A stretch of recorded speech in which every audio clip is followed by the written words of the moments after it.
Hello, എല്ലാവർക്കും open ഔട്ടിലേക്ക് ഒരിക്കൽ കൂടി സ്വാഗതം. സെക്കൻഡ് അലോട്ട്മെൻറ്റിന് വേണ്ടി കാത്തിരിക്കുന്ന +1 അഡ്മിഷൻ കാത്തിരിക്കുന്ന വിദ്യാർത്ഥികൾക്ക് ആശ്വാസകരമായ ചില വാർത്തകളാണ് ഈ വീഡിയോയിലൂടെ പങ്കുവയ്ക്കാനുള്ളത്. ഈ വീഡിയോ നിങ്ങളുടെ കൂട്ടുകാർക്ക് ഷെയർ ചെയ്യണം. അതേപോലത്തെ ഈ ചാനൽ സബ്സ്ക്രൈബ് ചെയ്യുകയും വേണം. കാരണം നിങ്ങൾക്ക് യൂസ്ഫുള്ളായ ഒരുപാട് വീഡിയോകൾ ഞങ്ങൾ ഈ ചാനലിലൂടെ നൽകിക്കൊണ്ടേയിരിക്കും. ഫസ്റ്റ് അലോട്ട്മെൻറ്റ് പൂർത്തിയായി. അതിനുശേഷമുള്ള അഡ്മിഷൻ നടപടികളും ഇപ്പോൾ കഴിഞ്ഞിട്ടുണ്ട്.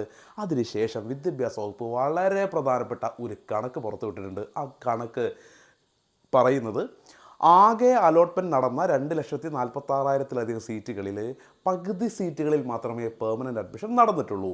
അതിലേറ്റവും ഇൻട്രസ്റ്റിംഗ് ആയ കാര്യം, ബാക്കി പകുതി സീറ്റുകളിൽ 24,500-ലധികം സീറ്റുകളിലേക്ക് കുട്ടികൾ ജോയിൻ ചെയ്തിട്ടില്ല. അലോട്ട്മെൻറ്റ് കിട്ടിയ കുട്ടികൾ അഡ്മിഷൻ എടുത്തിട്ടില്ല എന്നുള്ളതാണ്.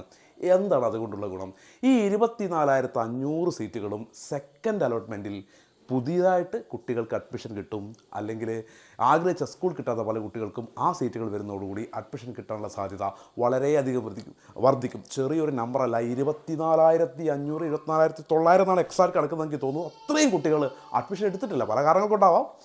അതിന് പുറമെ ഒരു 1,100-ഓളം സീറ്റുകളിലേക്ക് ഈ വ്യത്യസ്ത കാരണങ്ങൾ കൊണ്ട് അഡ്മിഷൻ റിജക്റ്റ് ചെയ്യപ്പെട്ടിട്ടുണ്ട്. അങ്ങനെ 26,000 സീറ്റുകൾ ഒറ്റയടിക്ക് കൂടുതൽ കുട്ടികൾക്ക് അഡ്മിഷൻ കിട്ടും. അതിന് പുറമെ 71,000 സീറ്റുകളിലേക്ക് അലോട്ട്മെൻറ്റ് എക്സ്ട്രാ ഇനി വരാനുണ്ട്. അതായത് കഴിഞ്ഞ അലോട്ട്മെൻറ്റ് നടക്കാത്ത 74,000 സീറ്റുകൾ വരുന്നുണ്ട്. അങ്ങനെ 71,000, 26,000, 97,000-ഓളം സീറ്റുകളിലേക്ക് അടുത്ത അലോട്ട്മെൻറ്റുകളിൽ കൂടി അഡ്മിഷൻ നടക്കും എന്ന കാര്യമാണ് ഒന്നാമത് പറയാനുള്ളത്.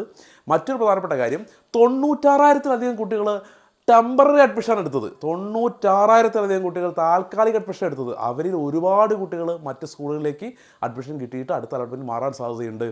അങ്ങനെ മാറുന്നതോട് കൂടിയിട്ട് ഇപ്പോൾ സ്കൂൾ കിട്ടാത്ത കുട്ടികൾക്കും അതേപോലെ തന്നെ ആഗ്രഹിച്ച സ്കൂൾ അഡ്മിഷൻ കിട്ടാത്ത ഒരുപാട് കുട്ടികൾക്കും ഇവർ പോകുന്ന സീറ്റുകളിലേക്ക് അഡ്മിഷൻ ഇങ്ങനെ കിട്ടിക്കൊണ്ടേയിരിക്കും. ഈ രീതിയിൽ ആശ്വാസകരമായ ചില വിവരങ്ങൾ ഇപ്പോൾ ഗവൺമെൻറ് തന്നെ പുറത്തുവിട്ടിട്ടുണ്ട്. സോ പ്രതീക്ഷയോട് കൂടിയിട്ട് സെക്കൻഡ് അല്ലെങ്കിൽ തേർഡ് അലോട്ട്മെൻറ്റുകൾക്ക് വേണ്ടി നമുക്ക് വെയിറ്റ് ചെയ്യാം. ഞങ്ങൾ ഒരുപാട് പേർ കൂടി ഇനി അഡ്മിഷൻ കിട്ടാനുള്ള സാധ്യതയാണ് തെളിഞ്ഞു വരുന്നത്. ഓക്കെ.